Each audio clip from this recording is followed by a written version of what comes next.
Hi అండి అందరికీ. నేను మీ ప్రియ. కామన్‌గా క్వెషన్ ఎదురవుతూ ఉంటుంది కదండీ!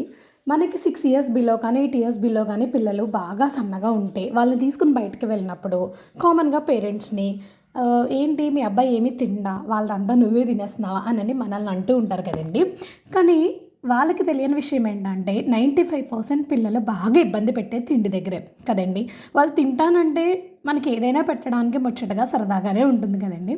సో, నెక్స్ట్ ఏంటంటే ఇప్పుడు ఇలా సన్నగా, బక్కగా, పీలగా ఉన్నారు అనేటోళ్ళే ఒక 20 ఇయర్స్, 25 ఇయర్స్ తర్వాత మన పిల్లలు పెద్దయ్యాక లావుగా ఉంటే, ఇంటిల్లిపాదంతా ఇదే తినేస్తున్నట్టుంది, లావుగా ఉంది అనని అంటారు కదండీ!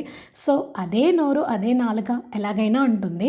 సో, నెక్స్ట్ వచ్చి చెప్పేదేంటంటే, మనం సన్నగా ఉన్నారా, లావుగా ఉన్నారా అనేది చూసుకోకూడదు ఎప్పుడూ కూడా. హెల్తీగా ఉన్నారా లేదా పిల్లలు, హ్యాపీగా ఉన్నారా లేదా అనేది మాత్రమే మనం ఎప్పుడూ చూసుకోవాలి. అనేటోళ్ళు బోలెడన్ని అంటూ ఉంటారు. మనం అవేమీ పట్టించుకోకుండా హ్యాపీగా లైఫ్‌ని లీడ్ చేయండి.